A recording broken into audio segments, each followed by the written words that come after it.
¿Estamos asistiendo al colapso del capitalismo? Sigue el reporte financiero más polémico que encontrarás en la red. Economía, geopolítica y mercados financieros sin censura. Te contamos lo que no te contarán en televisión. Bienvenido. Esto es Brújula de Mercados, con Gonzalo Cañete.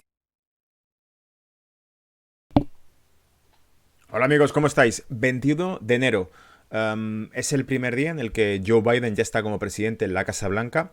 Y una de las cosas que ha hecho, de las primeras cosas que ha hecho, ha sido revocar parte de las medidas que tomó Donald Trump. Regresa a la OMS y por lo tanto se vuelve interesante el comentar esto porque me ha recordado que allá por mayo 2020, hace menos de un año, publicamos una de las cartas que ha presentado a través de redes sociales Donald Trump. Y es importante comentarlo ahora, me ha recordado ahora esto, porque la memoria es muy corta, la memoria de la gente en general es bastante corta, y tendemos a olvidar las razones por las cuales se han tomado ciertas medidas. Entonces, como sé más que de sobra que probablemente los medios de comunicación no van a comentar esto, no van a comentar, o sea, se va a recibir como una buena noticia el que Estados Unidos regresa a la OMS. Pero ¿recordáis por qué se marchó de la OMS? Esa es la pregunta clave, ¿vale? Esta misma semana os recordaba yo mismo en el reporte semanal, pues noticias o tweets, mejor dicho, como este que tenéis aquí, que fue publicado el 14 de enero de 2020, hace poco más de un año, de hecho, un año y 7 días.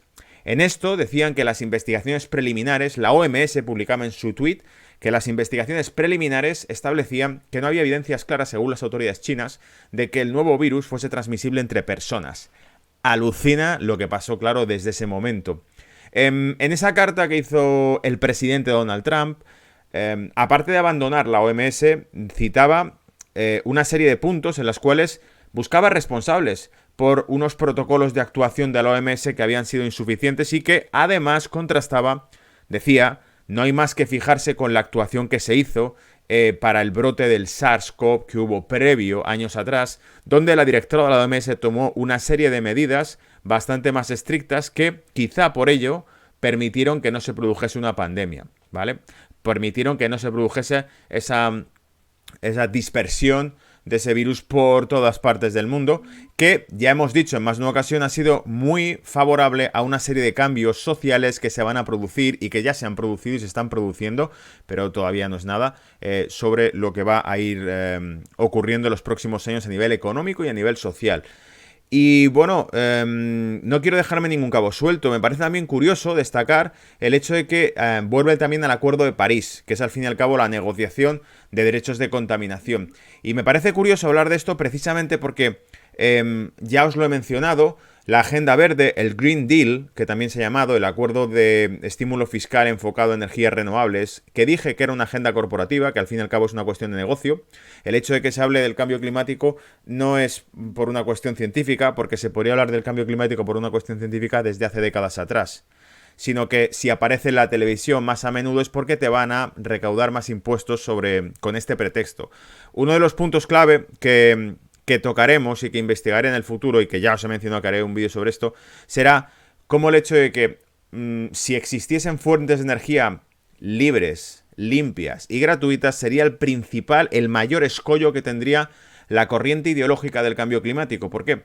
Porque los que utilizan esta corriente ideológica con fines políticos, porque al fin y al cabo es lo que alcanza ello, todo este tema del cambio climático va enfocado a mayor intervención regulatoria y mayores impuestos en tu bolsillo, no lo olvides. O sea, se va a basar en que tienen que encontrar una excusa para seguir quitándote cuotas de poder adquisitivo, por decirlo así, y de mutualización de servicios. Entonces, ese tipo de medidas que son, insisto, ideológicas y políticas, tienen que llevar una razón de ser. Y la razón de ser es además crear una falsa moral de culpabilidad que tendrás tú si no estás de acuerdo con esas medidas. Entonces, el discurso es bastante efectivo y muy útil. Funciona muy bien, la verdad. Si hablas de salvar al mundo y de que para salvar al mundo tienes que tomar una serie de medidas, y si tú no estás de acuerdo con las medidas que yo voy a tomar para salvar al mundo, quiere decir que tú no quieres salvar al mundo y yo sí, el discurso es perfecto para que moralmente funcione, éticamente funcione. Pero a lo que voy, ese discurso no serviría si hubiese una solución. Es como el tema de la pandemia. Si hubiese una droga, un medicamento que radicalmente curase eso, lo último que querrían sería utilizarlo y decírtelo, porque evidentemente no les permitiría continuar avanzando con una serie de cambios que se van a ir aplicando. Entonces, no se quiere una medicina, se quiere una serie de soluciones que permitan, soluciones paliativas que permitan seguir con el problema adelante para que se puedan establecer cambios más sociales, más concretos, hacia un mundo distinto, digitalizado, controlado, etcétera, etcétera. Entonces, todo esto nos permite una serie de cambios que hay que reconocer que tienen su utilidad a nivel social. Esto es ingeniería social, no es otra cosa, ¿vale? Y por cierto, recuerdo, publiqué en la edición de enero de la revista Capital, publiqué un artículo precisamente donde hablamos de toda la agenda económica que se va a hacer y sobre todo de las contradicciones que existirían, de hecho, y existen, en el discurso de, por ejemplo, del nuevo presidente que habla de cerrar la economía.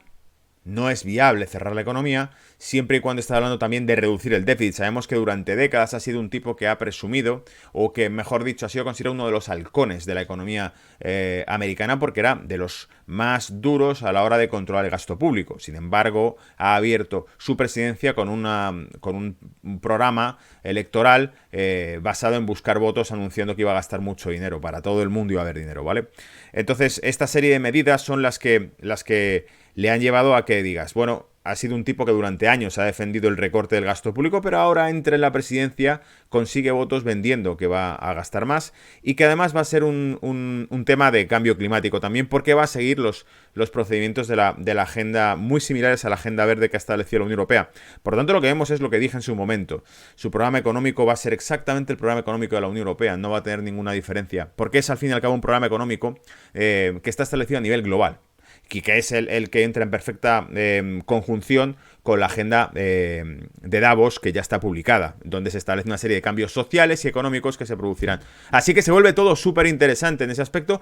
Dejaré los enlaces, parte del contenido, o tweet, o lo que sea, para que podáis ver realmente el artículo que publiqué a través de Capital, donde hablamos de una revisión, donde decimos: hablar de cerrar la economía 100 días es contradictorio con decir que se va a poder recuperar el empleo, con decir que se va a conseguir corregir las cuentas, sanear las cuentas de Estados Unidos o del déficit, porque cerrar la economía implica, de nuevo, inyectar los estímulos, los subsidios por COVID, van a tener que volver a introducirse. Se habían reducido a medida que se iban abriendo los estados, volverán a subir en cuanto se cierre, y todo ese tipo de cosas están ya explicadas en el reporte de Brújula de Mercado semanal.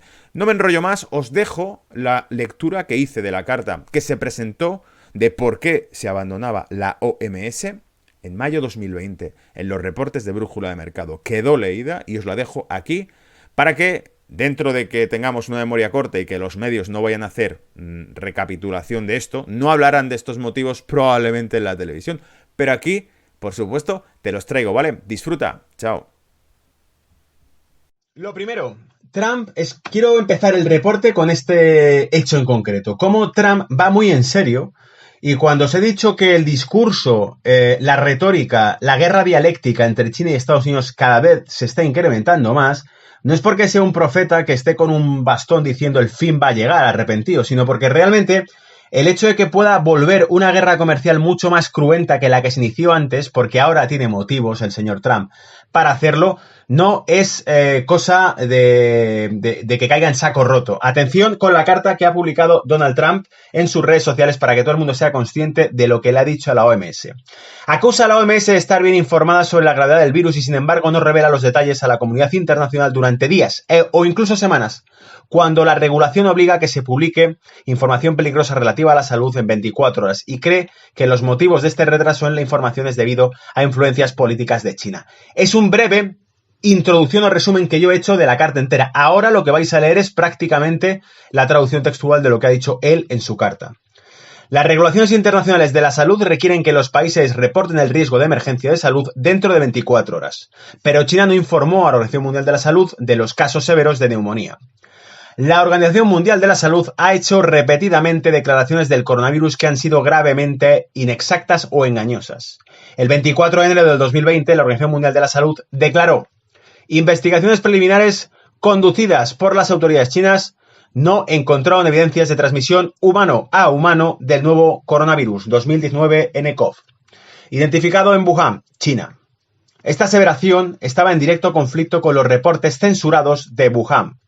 Más adelante ha mencionado en la carta que se silenciaron declaraciones de médicos que advertían a finales de diciembre de la aparición de la nueva enfermedad.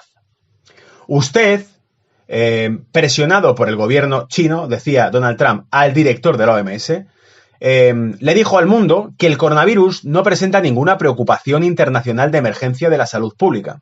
Justo una semana después, el 30 de enero del 2020, la abrumadora evidencia, a lo contrario, le forzó a usted a revertir el curso de sus declaraciones.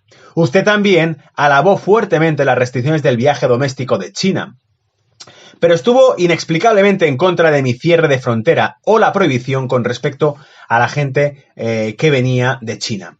Es decir, recalquemos esto porque la Fox News también lo saqué, os lo traje hace como 4 semanas, un reporte, un artículo de Fox News donde hablaba de que el gobierno chino bloqueó el tráfico aéreo entre Wuhan y otras ciudades chinas, pero no impidió que siguiesen saliendo hacia destinos internacionales. Es decir, no puedes volar de Wuhan hacia Hong Kong o hacia Shanghái, pero sí puedes volar de Wuhan hacia París, hacia Nueva York, hacia Londres, hacia Madrid, hacia donde sea. Es decir, se podía seguir volando. Bien, dice, usted también alabó fuertemente las restricciones del viaje doméstico en China, pero estuvo inexplicablemente en contra de mi cierre de frontera, bien, o la prohibición con respecto a la gente venida de China. Yo impuse la prohibición a pesar de sus deseos. Su juego político en este problema fue mortal, ya que otros gobiernos, confiados en sus comentarios, retrasaron la imposición para salvar vidas de restricciones de viaje hacia y desde China. Increíblemente, el 3 de febrero de 2020, usted reforzó su posición opinando que debido a que China estaba haciendo tan buen trabajo protegiendo al mundo del virus, las restricciones del viaje estaban causando más daño que bien. Es decir, fijaos cómo Donald Trump está acusando directamente a la OMS de ser la responsable de las imprudencias de todos los países de Europa y Estados Unidos. Repito, hemos culpado, cada uno en sus respectivos países, de inacción de las autoridades, y ahora resulta que Donald Trump lo que está diciendo es que él tomó medidas que eran consideradas innecesarias por la OMS y que, sin embargo, luego han resultado ser, incluso aquellas que consideraban innecesarias, han resultado ser ineficientes, porque se subestimó por parte de la OMS la potencia del virus o porque directamente se omitió esa información. Es lo que dice Donald Trump en su carta publicada a través de Twitter. El 3 de marzo de 2020, la Organización Mundial de la Salud citó datos oficiales chinos para minimizar el muy serio riesgo de propagación asintomática, diciendo al mundo que COVID-19 no se transmite tan eficientemente como la influenza, como la gripe, ¿vale? Y que a diferencia de la influenza, esta enfermedad no era impulsada principalmente por personas que están infectadas pero aún no enfermas. Es decir, nos dijeron que no era tan infecciosa como la gripe y que además, a diferencia de la gripe, no se infectaba por aquellos que estaban enfermos pero sin síntomas. Dice, la evidencia de China, dijo la Organización Mundial de la Salud, mostró que solo 1% de casos reportados no tienen síntomas y la mayoría de esos casos desarrollaron síntomas dentro de 2 días. Bueno, a día de hoy sabemos que tampoco es cierto eso. A día de hoy sabemos que, primero, nos han hablado del enfermo asintomático, nos han hablado de que dura hasta 14 días el periodo de incubación. De hecho, las cuarentenas que realizan forzadas son de quedarte en aislamiento durante 14 días. Por lo tanto, saben que se puede incubar durante 14 días. Bien, la evidencia de China, dijo la Organización Mundial de la Salud, mostró la mayoría de esos casos desarrollaron síntomas dentro de 2 días, ¿vale? Muchos expertos, sin embargo, citando datos de Japón y Corea del Sur y otros lados, cuestionaron vigorosamente esas aseveraciones. Ahora es claro que las aseveraciones de China, repetidas al mundo por la Organización Mundial de la Salud, fueron salvajemente inexactas. A principios de enero, por ejemplo, China ordenó que se destruyeran muestras del virus, privando al mundo de una información crítica. Incluso ahora, China continúa socavando las regulaciones de la salud internacional al retener información vital sobre el virus y sus orígenes. Y hasta el día de hoy, China continúa negando acceso internacional a sus científicos e instalaciones relevantes mientras censuran a sus propios expertos. Sin embargo, la Organización Mundial de la Salud ha sido curiosamente insistente en alabar a China por su supuesta transparencia, dice Donald Trump. Sabemos que la Organización Mundial de la Salud pudo hacerlo mucho mejor. Solo hace unos pocos años, bajo la dirección de un director general diferente, la Organización Mundial de la Salud mostró al mundo cuánto tiene por ofrecer. En 2003, en respuesta al brote del síndrome agudo respiratorio severo SARS en China, la directora general Harlem Brundtland declaró audazmente la primera advertencia de viajes de emergencia de la Organización Mundial de la Salud en 55 años, recomendando en contra de viajar hacia y desde el epicentro de la enfermedad en el sur de China. Ella tampoco dudó en criticar a China por poner en peligro la salud mundial al intentar encubrir el brote a través de sus jugadas usuales de arrestar a los denunciantes y censurarlo en los medios. Muchas vidas pudieron haber sido salvadas si usted seguía el ejemplo de la doctora Brundtland. Bien, y ponía, la mayor parte de los titulares simplemente mencionan que la congelación de los fondos podría ser permanente. Es decir, lo que quiero contaros con todo esto, os he leído esta carta para que sepáis de primera mano del presidente de Estados Unidos lo que piensa y por qué acusa a la OMS. Porque he visto en casi todos los titulares sencillamente que Donald Trump dice que la congelación de fondos podría ser permanente. Amigos y amigas, eso es lo que se cita al final de la carta. Pero esta carta, como veréis, tiene mucha más miga y mucho más jugo que el que nos han dado. Es decir, aquí hay mucho más historia que sacar. Esto parece una situación irreconciliable casi. Es decir, lo que está planteando aquí Donald Trump es difícilmente excusable si todo lo que está diciendo es contrastable y cierto, ¿verdad? Luego, pensar que este discurso no va a terminar aquí.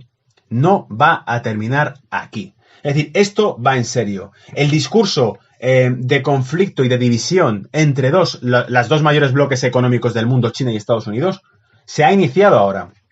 Veremos si lo que persigue Donald Trump quizá es una cesión por parte de China a ciertas pretensiones que a lo mejor a cambio de eso, pues Donald Trump reduce el tono o Estados Unidos se vuelve más abierto. Pero de momento todo apunta a que va a haber un cierre constante hacia China. Y como os decía, diplomáticos británicos ya han advertido de que podrían ser presionados Reino Unido para que no pueda hacer acuerdos comerciales con China si los quiere hacer con Estados Unidos.